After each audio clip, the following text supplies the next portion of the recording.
નમસ્કાર. આજે આપણે ધોરણ 10માં 10મું પાઠ જે છે એની આપણે સમજૂતી મેળવતા હતા. તો સમજૂતી દરમિયાન આપણે લેખક જે છે એ પોતે જ્યારે પ્રવાસે ડાંગ અને આહવાનો પ્રવાસ કરે છે પહેલી વાર, ત્યારે પોતાના પિતાજી જે છે એને પત્ર લખવા માંગે છે કે પોતે ત્યાં શું શું જોયું, કેવી એણે મજા માણી, એના તમામ પોતાના સંસ્મરણો જે છે એ પોતાના પિતાજીને લખવા માંગે છે, પણ કોઈ કારણોસર પોતે લખી શકતા નથી. અને ત્યારબાદ બીજી વાર પ્રવાસે જઈ આવે છે ત્યારે પોતે એમ કહે છે કે હવે તો એને લખવું જ પડશે એવી સ્થિતિ થઈ ગઈ છે. અને પોતે સમગ્ર આપણા પાઠ્યપુસ્તકમાં નિબંધ સ્વરૂપે આ પાઠ જે છે એને પત્ર શૈલી છે, પણ પોતે નિબંધાત્મક રીતે પોતાના પિતાજીને પત્ર લખે છે. તો આપણે જોયું કે લેખક જે છે એને અંકલેશ્વર જે છે એ ખૂબ પ્રિય છે. નર્મદા નદી સાથે એનો કોઈને કોઈ નાતો જે છે એ રહેલો છે. અને લેખક જે છે એ વિવિધ પ્રકારના સંતોને પણ પોતે જ્યાં પ્રવાસે જાય છે ત્યાં યાદ કરે છે. કબીરજી સિવાયના તપસ્વીઓ જે છે એ કબીરવડને જોતા એમને યાદ આવે છે. ત્યારબાદ લેખક જે છે એ આહવા જાય છે. તો આહવા જે છે એની વન સંપદા એટલે કે વન જે છે વૃક્ષોથી સજ્જ એવી આ પ્રકૃતિ જે છે એને જોઈ અને લેખક જે છે એ શરૂઆતથી લઈ અને અંત સુધીનું મનોહર રૂપ જે છે એ ખૂબ આ વાતાવરણને જોઈ અને પોતે આનંદિત થાય છે કે આહવાનું આ વાતાવરણ જોઈ અને લેખક જે છે એ બધું જ ભૂલી જાય છે. ત્યાં જઈ અને એના વિશે એને પોતાની ટૂંકમાં માહિતી નથી, એટલે પોતાના મિત્રવર્ય એટલે કે મિત્ર ઉંમરના જગદીશભાઈ નામના માણસ જે છે એની સાથે ત્યાં પોતે એના ઘરે રહે છે. અને સનસેટ પોઈન્ટની બાજુમાં જ એનું ઘર જે છે એ સાવ નજીકથી દેખાય છે. એટલા માટે પોતે જે છે એ સમગ્ર એના ઘરથી આ રંગભૂમિને નિહાળી શકે છે. હવે આપણે અહીં સુધીનું આગળના લેક્ચરમાં અભ્યાસ કર્યો હતો. હવે આપણે આગળ જોઈએ. એની રંગરમણા અદ્ભુત. રંગરમણા એટલે એની રમણીયતા જે છે એ એટલી બધી અદ્ભુત હતી કે દૂર નીચે માનવ વસવાટથી સવારની ઝાંખી કરાવતા રતુમડા પત્તાના હોય તેવા ઘર, કે સમગ્ર વાતાવરણ એટલું બધું સુંદરમય હતું કે એ ઊંચી ટેકરી ઉપર જઈ અને નીચે જે માનવ વસવાટ માટેના જે ઘર હતા એ સવારનું ઝાંખું ઝાંખું જે અજવાળે સૂર્યપ્રકાશ ધીમે ધીમે આવતો હોય ત્યારે આ ઘર જે છે એના ઉપરના છાપરા જે છે એ રતુમડા પત્તાના હોય એવા ઘર જે છે એ ઉપરની ટોચથી દેખાતા હતા.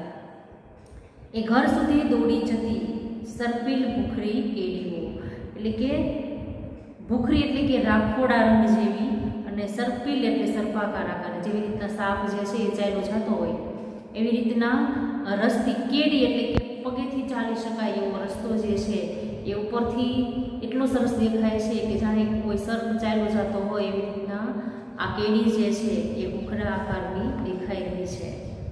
ખીણમાંથી છેક સૂર્ય સાથે હરીફાઈ કરવા માંગતા સાગની અને જમીન પર પથરાયેલા ઘાસની પોતપોતાની લીલમ, કે સાગના વૃક્ષો જે છે એ પુષ્કળ પ્રમાણમાં છે.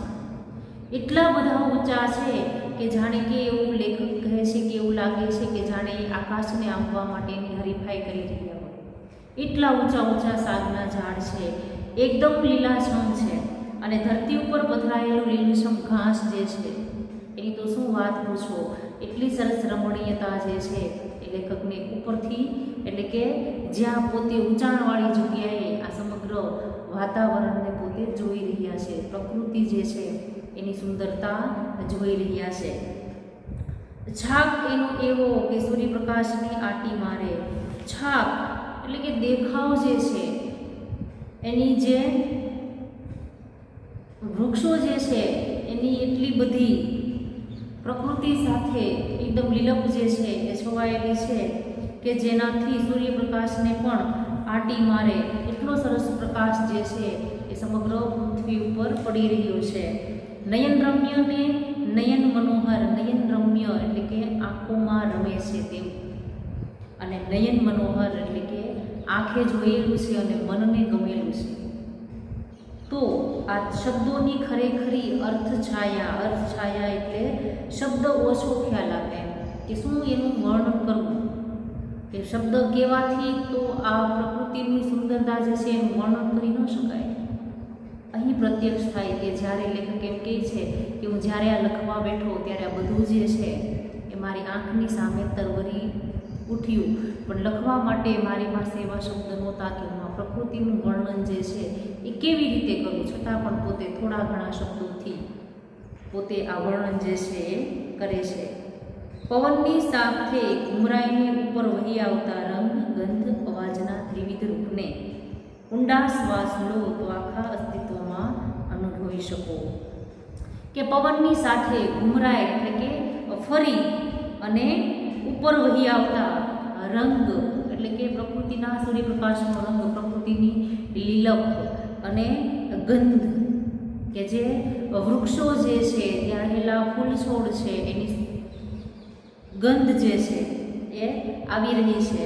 એટલે કે આ રંગ, ગંધ અને અવાજ જે છે, સુગંધ, પ્રકૃતિમાં ફેલાયેલી સુગંધ અને ગંધ જે છે એ, અને વિવિધ પ્રકારના પક્ષીઓ, માણસોનો ધીમો ધીમો અવાજ જે છે એ, આ ત્રણેયનું રૂપ જે છે એ તમે ઊંડા શ્વાસમાં એટલે કે શાંતિથી વિચારી અને ઊંડેથી અનુભવ કરો તો આખું અસ્તિત્વમાં અનુભવી શકો. અસ્તિત્વ એટલે હોવું, કોઈ પણ વસ્તુની હાજરી હોવી, એટલે કે સમગ્ર આંખો બંધ કરી આ બધું જે છે કે પવન પણની લહેરકી સાથે અવાજ પણ આવી રહ્યો છે, સમગ્ર વાતાવરણ જે છે એકદમ સુગંધમય છે, એમાં એટલો બધો અવાજ જે છે એ પણ ધીમો ધીમો આવી રહ્યો છે. આ બધું જે છે એ ભેગું છે, પણ વ્યક્તિ જે છે એ શાંતિથી જો આનો અનુભવ કરી શકે તો એને ખબર પડે કે આ પ્રકૃતિમાં બધું જ છે.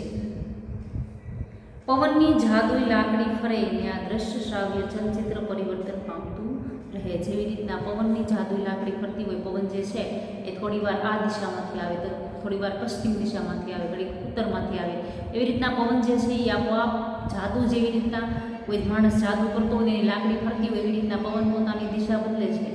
તો એવી જ રીતે આ પ્રકૃતિમાંથી ક્યારેક અવાજ આવે છે, ક્યારેક સુગંધ આવે છે, ક્યારેક ગંધ આવે છે, ક્યારેક માણસો જે છે એનો અવાજ આવે છે, અને ક્યારેક પ્રકૃતિ પોતાનો રંગ બદલે છે. તો આ બધું જ જે છે એ અલગ અલગ રીતે પરિવર્તન પામતું રહે છે. હમણાં જ પડી ગયેલા વરસાદે વળી આ રંગભૂમિનું સમીકરણ જ બદલી નાખ્યું છે. કે થોડી વાર પહેલાં લેખક એમ કહે છે કે વરસાદ પડેલો હતો, કે જેનાથી જે વાતાવરણ હતું એનાથી વાતાવરણ સાવ બદલાઈ ગયું છે. તમે નજરે જુઓ તો વળી એનો જુદો જ સ્વાદ અનુભવો. કે કોઈ વ્યક્તિ જે છે એ પ્રવાસ કરેલો છે, વર્ણન કરતું હોય ત્યારે આપણે કલ્પના થાય કે આવું આવું હોઈ શકે, પણ ખુદ લેખક એમ કહે છે કે તમે જ્યારે આ વાતાવરણને તમારી આંખોથી જુઓ અને હું તમને કહું અને એ જોવું, એ બંનેમાં ખૂબ મોટો ફેર છે. તો તમે ખુદ અનુભવી શકો કે ત્યાંનું વાતાવરણ જે છે એ કેવું છે, એનો આનંદ જે છે, એની મજા જે છે એ કેવી છે. પણ આ જગ્યાએ બેસીને મને એક વિચિત્ર પણ મજાનો વિચાર આવ્યો. હવે લેખક જે છે એ આ બધું જ જોવે છે ત્યારે એમ કહે છે કે આ જગ્યા ઉપર બેઠા બેઠા મને એક સાવ જુદો અને વિચિત્ર એવો વિચાર આવ્યો. વિશ્વની કોઈ પણ સ્પંદનશીલ ચેતનાને સ્પર્શે એવી આ દુનિયાને જોઈને કોણ કેમ રિએક્ટ થાય? પદાર્થ એક જ છે, પણ એને ઝીલનાર પાત્રો કેવા નોખા, ને તો એ હેમનું હેમ વળી, કે હેમ એટલે સોનું. કે લેખક જે છે એ ખૂબ સરસ વાત કરે છે કે વિશ્વની કોઈ પણ સ્પંદનશીલ એટલે કે કંપનયુક્ત વ્યક્તિ જે છે એ કોઈ પણ પરિસ્થિતિનો અનુભવ કરે છે તો સમાજમાં રહેલા, આ દુનિયામાં રહેલા કેટલા બધા માણસો છે, દરેક માણસને એક સરખો અનુભવ ન થાય. દરેકની જોવાની દ્રષ્ટિ કેવી છે તો કે અલગ અલગ છે. તો લેખક એમ કહે છે કે હું પણ જે લખું છું, આ દુનિયા જે છે એ સ્પંદનથી અને ચેતનાને સ્પર્શે એવી આ દુનિયાને જોઈ અને કોણ કેવું રિએક્ટ થાય. રિએક્ટ થવું એટલે અસર થવી અથવા પ્રતિક્રિયા થવી. માણસ જે છે એ ગમે તે દ્રશ્ય જોવે છે, કોઈક વાત કરે છે તો દરેક માણસની બધા સાંભળતા જ હોય, પણ દરેક માણસની અંદર કંઈક અલગ અલગ અસર થાય. બધાને એક સરખી અસર થાય નહીં. પદાર્થ એક જ હોય, વસ્તુ એક જ હોય, કોઈ પણ બાબત પ્રત્યે વાત કરતા હોય તો એક જ વાત હોય, પણ એને સમજનારા માણસ જે છે એ પોતાની પ્રકૃતિ અનુસાર સમજતા હોય, પોતાના સ્વભાવ અનુસાર સમજતા હોય. પણ એને ઝીલનાર પાત્રો કેવા નોખા, કે પદાર્થ કોઈ પણ વસ્તુ એક જ છે, પણ એને સ્વીકાર કરવો, ઝીલવું એટલે કે સ્વીકાર કરનાર માણસ જે છે એ અલગ અલગ છે. પોતાની સમજણ અનુસાર માણસ જે છે એ સ્વીકાર કરે ને તોય હેમનું હેમ જ વળી, એટલે કે સોનાનું સોનું જ વળી. એટલે કે શું ઉદાહરણ આપે છે કે સોનું જે છે એને પીગાળવામાં આવે તો એ સોનું કહેવાય, એનો હાર બનાવવામાં આવે તો એ સોનું કહેવાય, એનો ચેન બનાવવામાં આવે તો એ સોનું કહેવાય. અલગ અલગ ઘાટ જે છે એ અલગ અલગ છે, એના નામ જે છે અલગ અલગ છે, પણ છેવટે શું તો કે સોનું. એવી જ રીતના માણસો જે વાત એમની એક છે, પણ માણસો કેવા છે તો કે અલગ અલગ છે. એને પોતાના મનમાં કેવી રીતે બેસાડવી, કેવી રીતના સમજણ પ્રાપ્ત કરવી એ વ્યક્તિ ઉપર આધાર છે. પછી તો દંડકારણ્યના જુદા જુદા રૂપ જોયા. દંડકારણ્ય વન જે છે એની પોતે વાત કરે છે કે અલગ અલગ પોતે હવે વન જોવે છે. મહાલનું ડાંગ, બગધાઈનું ડાંગ, સુબીર, વાસંદા, શિવઘાટ, સાપુતારા, અલગ અલગ જગ્યાએ આ વન જે છે વૃક્ષોથી ઘેરાયેલો સમૂહ વન જે છે એની પોતે અલગ અલગ અનુભવ કરે છે. બધે દોડા દોડ કરી મૂકી, એટલે કે જોવા માટે લેખક એમ કહે છે કે પોતે ખૂબ આતુર હતા, પોતાને ખૂબ આવું ગમતું, એટલે કે જાણે કે દોડા દોડ કરી મૂકી હોય. એમાં એક વન જે છે એ જોઈ બીજા પછી ત્રીજા, એવી રીતના કેટલા બધા વન જે છે એની પોતે અનુભવ કરી ચૂક્યા. કે ખૂબ ઊંચાઈથી ઊંડે તો ક્યાંક એકદમ ઊંડાઈથી ખૂબ ઊંચે ચંચળતાથી ભમી લીધું. ભમી લેવું એટલે ફરી લેવું. ક્યાંક એવી જગ્યા હતી કે ઊંચાણ ઉપર ચડી અને નીચે જે છે એ વન જે છે એને જોઈ શકાતું. અમુક એવી જગ્યા હતી કે નીચે હોય ને વન જે છે વૃક્ષો જે છે એ ખૂબ ઊંચા હોય. તો આ બંને પ્રકારની પરિસ્થિતિથી ખૂબ ચંચળતાથી ઊંચે સુધી લેખક જે છે એમ કહે છે કે મેં ફરી લીધું. ખીણને રસ્તે રાત્રે નીકળ્યો તો સ્તબ્ધ થઈ ગયો. ખીણવાળી રસ્તા હતા કે જે મોટે મોટે શિલાઓ, પથ્થરો, ખાડા હોય એવા રસ્તેથી જ્યારે લેખક રાત્રે નીકળ્યા ત્યારે સ્તબ્ધ થઈ ગયા, આશ્ચર્યચકિત થઈ ગયા. ચો તરફ આગિયા, ચારે બાજુ ઉડાઉડ કરતા આગિયા જે છે એ હતા. સાગના ઝાડ રાતોરાત કોઈએ શણગારી લીધા, એટલે કે આપણે જાણતા હોય કે આગીઓ જે છે એને અંધારામાં આપણે જોઈએ એટલે એમાં કંઈક બત્તી જેવો પ્રકાશ જે છે એ આવતો હોય. તો રાતના અંધકારમાં વન જે છે એમાં તો કોઈ લાઇટ હોય નહીં. તો આ જંગલમાં આગિયા જે છે એ સાગના વૃક્ષો ઉપર એટલા બધા બેઠેલા હતા, ઉડાઉડ કરતા હતા કે એવું લાગે કે જાણે કે રાતોરાત કોઈએ આ વૃક્ષો જે છે એને પોતે બત્તીથી શણગારેલા હોય. ઉપર નજર કરો તો તારા ખચિત આકાશ, અને અહીં નીચે આગિયા. તારા ખચિત એટલે તારાથી જડેલું. ઉપર એમ કહે છે કે નજર કરો આકાશમાં, તો આકાશમાં એટલા તારાઓથી જાણે કે જડેલું આકાશ જે છે એ દેખાય છે, અને નીચે એટલા બધા આગિયાઓ બતાય છે. પ્રિય કવિ રાજેન્દ્ર શુક્લ કાયમ સાથે જ રહે. અને હવે ફરી પાછા પોતે રાજેન્દ્ર શુક્લ જે છે એને પોતે યાદ કરે છે કે સ્થાનનો ફરક અમથો, મૂળમાં તો અજવાળું, તારકો શિખર શોભે આગિયા તરાઈમાં. કે સ્થાન જે છે એનો ફરક અમથો, કે એક જગ્યાએથી બીજી જગ્યાએ જઈએ તો ત્યાં પણ વૃક્ષ હોય એને પણ જંગલ કહેવાય. આ જગ્યાએ જઈએ તો પણ એને ન્યાય પણ વૃક્ષો હોય એને પણ જંગલ કહેવાય.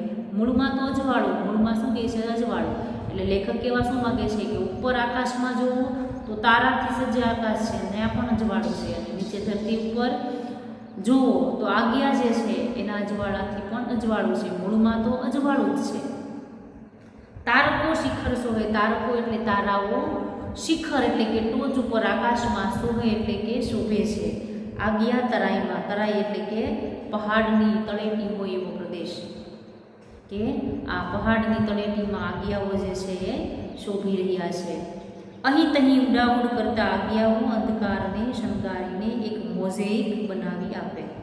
કે અહીં ઉડાઉડ કરતા આગિયાઓ જે છે એ અંધકારને શણગારે છે. અંધકારમાંથી પ્રકાશ જે છે એમાં પોતે શું કરે છે તો કે એક જાણે કે મોઝેઇક એટલે કે રંગીન કાચ કે પથ્થરની કાકરી જે છે એનાથી એવું એક ચિત્ર બનાવવામાં આવેલું હોય કે જેને મોઝેઇક ચિત્ર કહેવાય. એવું ચિત્ર જે છે એ જાણે કે બનાવ્યું હોય એવું લાગે છે. નામનો જાદુ કેવો હોય એની વાત કરું. હવે લેખક એમ કહે છે કે નામ જે છે એનો જાદુ કેવો હોય એની હું તમને હવે વાત કરું. અહીં ગિરિમાળનો ધોધ છે. લગભગ 300 મીટર ઊંચેથી સુસવાટા નાખતું પાણી પૂરજોશમાં નીચે પડે. હવે આ ગિરમાળનો ધોધ છે એમાં 300 મીટર ઊંચેથી સુસવાટા નાખતું પાણી જે છે એ નીચે પડે છે. આ એક વાક્યમાં તમને પ્રશ્ન જે છે એ પૂછાઈ શકે કે ભાઈ ગિરિમાળનો ધોધ જે છે આ પાણી જે છે કેટલા મીટર ઊંચેથી નીચે પડે છે. તો લખી શકાય 300 મીટર ઊંચેથી. પૂરા જોશથી નીચે પડે છે, વિખરાઈ જાય નાના સરખા તળાવ રૂપે. કે ખૂબ ઊંચેથી આવતું પાણી જે છે એ જ્યારે નીચે પડે છે ત્યારે નીચે પાણી જે છે એનો ધોધ પડતા પાણી વિખરાઈ જાય છે. અલગ અલગ એની ધાર પડે છે કે જેનાથી અલગ અલગ નાના નાના તળાવો જે છે એ જાણે બંધાયેલા હોય એવું લાગે છે.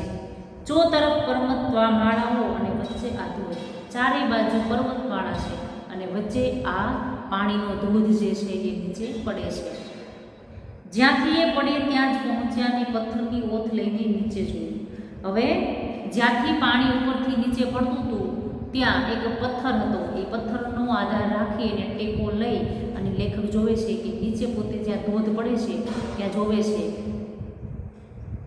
ધુઆધાર જોયેલો જબલપુરમાં. કે ધુઆધારનો ધોધ જે છે એ જબલપુરમાં આવેલો છે એ જોયેલો હતો. અને ધુઆધાર એટલે કે ધુમાડો નીકળતો હોય એવું પાણી. કે પાણી જે છે એમાં આપણે જોઈએ તેમ લાગે કે આમાંથી ધુમાડો નીકળે છે, એને ધુઆધાર એને કહેવાય. કે જે પાણી ધોધ પડે છે એ જાણે કે ધુમાડો નીકળતો હોય એટલે કે એને ધુઆધાર એવું નામ જે છે એ આપેલું છે. એના વિકરાળ રૂપની પાસે આ તો કંઈ નહીં. કે ધુઆધારનો ધોધ જે છે એ તો એટલો બધો વિકરાળ એટલે કે એટલો બધો મોટો અને ભયાનક છે કે એની પાસે તો આ કાંઈ ન કહેવાય. પણ હવે તમને નદીનું નામ કહીશ તો આખી વાત રમ્ય બની જશે. હવે આ એક ત્યાં નદી આવેલી છે, ત્યાં ધોધમાંથી જે પાણી નીચે પડે એમાંથી એક નદી વહે છે. એનું તમને હું નામ કહું તો એમ કહે છે કે સમગ્ર વાત જે છે એ રમ્ય લાગશે, વાત સાવ બદલી જશે. આ નદી છે ગીરા. ગીરા એટલે વાણી એવો એનો સમાનાર્થી શબ્દ થાય. તો એમ કહે છે કે આ નદીનું નામ છે ગીરા. નદી, ધોધ અને તળાવ એક રૂપક બની ગયા. કે નદી જે છે એ વહતી હોય, આપણે નદી એને જ કહેવાય કે જે હંમેશા વહેતી હોય. પછી ધોધ જે છે એ ઉપરથી નીચે પાણી પડે છે. અને તળાવ કે જે હંમેશા ભરેલું રહે છે, જેને આપણે સરોવર કહીએ, કે જે પાણી વહેતું નથી. પણ આ ગીરા નદી એવી છે કે તમે એને 3 રૂપ આપી શકો. કે એને નદી પણ કહી શકો, એને ધોધ પણ કહી શકો અને તળાવ પણ કહી શકાય. વાણીનું આ રૂપ મારા સાહિત્યનું પણ રૂપ બન્યું. હવે વાણી એટલે કે ગીરા નદીનું આ રૂપ જે છે એ જાણે કે મારા સાહિત્યનું રૂપ બની ગયું હોય, મારા સાહિત્યમાં વિશિષ્ટ ઉમેરો કરતું હોય એવું લાગે છે. આ જ તેજસ્વી ગતિએ મારી ભાષાની ઉર્જા જન્મે. કે આ વિશિષ્ટ વર્ણન કરી એટલી બધી આ વાણીમાં વિશિષ્ટતા હતી કે જેને તેજસ્વિતાને લીધે ગતિ એટલે કે ઝડપમાં કે જે મારી ભાષા જે છે હું જે લખી રહ્યો છું એમાં એક નવી પ્રકારની ઉર્જા જન્મી છે. મને લખવાનો વધારે આનંદ થઈ રહ્યો છે. ને નીચે તળાવમાં સંચિત થાય. હવે એમ કહે છે કે આ પાણી ઉપર ધોધથી નીચે પડે એટલે કે નીચે આવેલું તળાવમાં જે છે એમાં સંચિત થવું એટલે કે ભેગું થવું. પાણી જે છે એ નીચે ભેગું થાય છે. પેલા ટચુકડા બુભુક્ષ માછીમારો જેમ ઝાડ નાખીને ઊભા છે તેમ હું એ ઊભો હોઉં. બુભુક્ષ એટલે કે ભૂખ્યા. માછીમારો જે છે ટચુકડા એટલે કે નાના એવા ભૂખ્યા માછીમારો જે છે એ તળાવમાં માછલી પકડવા માટે જેમ ઝાડ નાખીને બેઠા હોય એમ હું ત્યાં ઊભો છું. લેખક તો શું કામ ઊભા છે? પ્રકૃતિનું અનુભવ કરવા માટે, એમાંથી કંઈક નવીનતા મેળવવા માટે. માછીમારો તો પોતે ખોરાક માટે, માછલાઓને પકડવા માટે પોતે ઊભા છે. એવી રીતે લેખક પણ ઊભા છે તો એ તો પ્રકૃતિનું તમામ પ્રકારની સુંદરતા મેળવવા માટે ઊભા છે. પછી એ જળ પાછું બંધાઈ ન રહે. એ ફરી પાછું એ ધોધમાંથી પાણી પડે છે એ બંધાયેલું એટલે કે ભેગું થયેલું રહેતું નથી. ફરી પાછું ગીરા નદીના રૂપે વળી નવા પ્રદેશો સર કરે. કેટલું સરસ નામ ગીરા. અને ફરી પાછા ગીરા નદીના રૂપ સમાન એ પાણી જે છે એ આગળ જાય. નવા નવા પ્રદેશોમાંથી આ પાણી જે છે એ આગળ જાય. અને લેખક કહે છે કે કેટલું સરસ નામ છે ગીરા. લળી લળીને હેત કરતા વાંસના ઝૂંડના ઝૂંડ. હવે એમ કહે છે કે એટલા બધા વાંસના ઝાડવાઓ છે, લળવું એટલે નમવું, એટલા બધા ઊંચા આ વાંસના ઝાડ છે કે એકબીજાની સાથે આમ જોડાઈ ગયેલા છે. તો જાણે કે લળીને એકબીજાને નમીને એકબીજાને વૃક્ષો જે છે જાણે કે હેત કરતા હોય, હેત એટલે સ્નેહ કરતા હોય, એવી રીતના એકબીજામાં મળેલા છે. એટલા બધા વાંસના ઝુંડ છે, એટલો બધો વાંસ જે છે એ ત્યાં ઝાડવાઓ છે કે એકબીજાની સાથે મળી ગયેલા છે, જાણે કે બધાને એકબીજાને હેત કરતા હોય એવું લાગે છે. ક્યાંક ઉન્મત્ત ગજયુદ્ધ જેવા, ઉન્મત્ત એટલે કે ગાંડા, ગજ એટલે કે હાથી, યુદ્ધ એટલે સમૂહ, જાણે કે હાથીઓનો સમૂહ હોય અને હાથી જે છે જાણે એકબીજા સાથે યુદ્ધ કરતા હોય એવા આ ટોળા સ્વરૂપે કેટલા બધા વાંસના ઝુંડ છે. ક્યાંક એકલ દોકલ પ્રણયજન જેવા, અને ક્યાંક વાંસના ઝાડ એવી રીતે છે કે એકલ દોકલ એટલે કે સાવ એકલા, કેવા તો કે પ્રણયજન એટલે કે એકબીજાને પ્રેમ કરતા લોકો જે છે છૂટા છવાયા, જેમ બે વ્યક્તિ બેઠા હોય એવી રીતના છૂટા છવાયા પણ વાંસના ઝાડવાઓ છે. વૃત્તિઓ સગડી ઠરીઠામ થઈ જાય, કે વૃત્તિ એટલે કે સ્વભાવ જે છે એ સગડી એટલે કે બધાએ ઠરીઠામ થઈ જાય, એટલે કે શાંતિથી બેસી જાય. કોઈ પણ જાતની માણસની ઈચ્છાઓ ન હોય, આશા હોય, ન હોય, અને માણસ કેમ સાવ એકલો બેઠો હોય એવી રીતના સ્વભાવ જે છે, વૃત્તિ જે છે એ સાવ એકદમ શાંત થઈ અને બેસી જાય, ડાયક નમરી બની જાય. કે આ પ્રકૃતિ એટલી બધી સુંદર છે કે એ જોતા જ એમ કહે છે કે માણસની તમામ પ્રકારની ક્રિયા જે છે એ બંધ થઈ જાય ને માણસ માત્ર એને નિહાળ્યા જ રાખે. અસ્તિત્વની પરમતા અને ભવ્યતા બેયનો નજદીકી અને બારીક અનુભવ થાય. અસ્તિત્વ એટલે હોવું, પરમતા એટલે કે શ્રેષ્ઠતા, અને ભવ્યતા એટલે કે પ્રભાવિકતા. આ પ્રકૃતિ જે છે એનું અસ્તિત્વ એટલું બધું શ્રેષ્ઠ અને પ્રભાવક છે કે બે જે છે એને તમે એકદમ નજીકથી જોવો અને બારીકથી એટલે કે ઝીણવટપૂર્વક તમને એનો અનુભવ થાય કે આ પ્રકૃતિ, સમગ્ર વાતાવરણ જે છે એ કેવું છે, એનો આનંદ જે છે એ કઈ રીતે લઈ શકાય. એમાં મારા સમગ્ર અસ્તિત્વને ધીમે ધીમે નાનું થઈને સાવ આગળી જતું અનુભવ, એટલે કે ઓગળી જતું અનુભવ. હવે લેખક જે છે એમાં એમ કહે છે કે આ પ્રકૃતિનું જ્યારે આ હોવું એટલે કે એની પ્રભાવકતા અને શ્રેષ્ઠતા એટલી બધી સુંદર છે કે મને એવું લાગે છે કે મારું સમગ્ર અસ્તિત્વ જે છે, હું જ્યાં બેઠેલો છું, હું જ્યાં છું, એ ધીમે ધીમે એ પરિસ્થિતિ સાવ નાની થતી જાય છે. આટલા બધા વિશાળ સમૂહમાં એમ કહે છે કે હું તો સાવ નાનો છું અને ઓગળી જતો એટલે કે સાવ દેખાતો બંધ થઈ જાઉં છું એવો હું અનુભવ કરું છું. મારી દરેક મુસાફરી મારા માટે કોઈને કોઈ યાત્રા બની રહી હતી. આપણે યાત્રા શબ્દ એના માટે વાપરીએ કે જે ધાર્મિક સ્થળોની આપણે મુલાકાતે જઈએ એને આપણે યાત્રા, અને બીજો એનો અર્થ છે જાત્રા કહી શકાય. પણ લેખક જે છે એ તો માત્ર કંઈક નવું મેળવવા માગે છે. વ્યક્તિ જે છે એ કંઈક નવું પ્રાપ્ત કરવા માટે જતો હોય તો એને ફરવા માટે આપણે એવો શબ્દ વાપરીએ કે ભમવા માટે જાય છે. લેખક જાય છે તો મુસાફરી કરવા માટે, ફરવા માટે, કંઈક ને કંઈક લેવા માટે, પણ એની પોતાની દરેક મુસાફરી જે છે એ જાણે કે યાત્રા બની જાય છે.